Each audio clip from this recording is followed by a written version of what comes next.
When certain chords are played in progression, they can be used to build tension.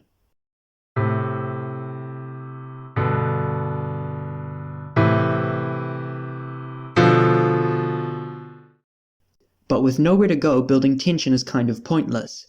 This is where cadences come in. These are a group of chord progressions that can bring resolution to a piece.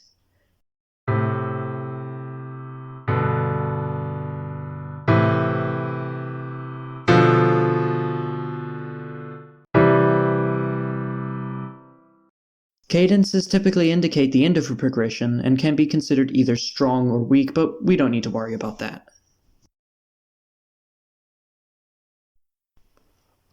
There are only 4 types of cadence we are going to talk about right now. There are more, but these are a good starting point. The Perfect Cadence, the Plagal Cadence, the Imperfect Cadence, and the Interrupted Cadence.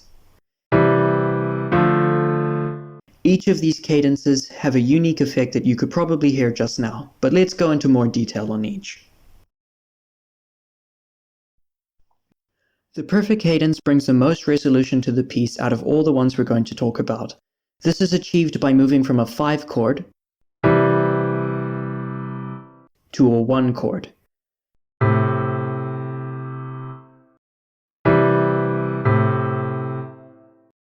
This is one of the 2 cadences we are talking about that will resolve your piece of music in a satisfying way. The other being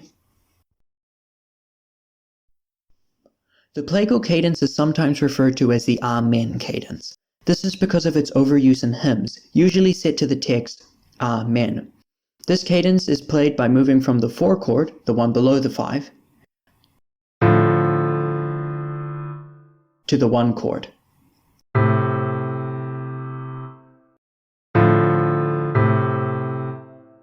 But what if we want our piece of music to end in an unsatisfying way?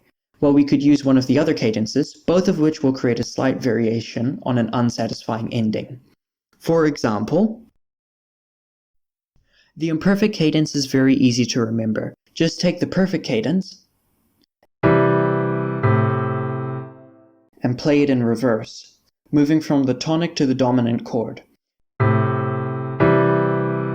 The Imperfect Cadence is excellent for creating a piece that feels unresolved or unfinished. But what if you want to create a piece of music with a twist, making the audience believe there will be a satisfying ending, but then snatching that opportunity away from them, like in... This is achieved by starting a perfect cadence, but then instead of resolving it with a return to the tonic, you finish the cadence on a minor chord, for example, a 6 chord.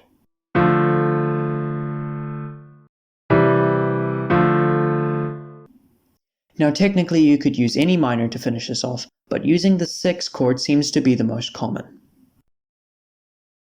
So there we have our 4 types of cadence. And there we go. You now know the different types of cadence, and what they do, and how to use them.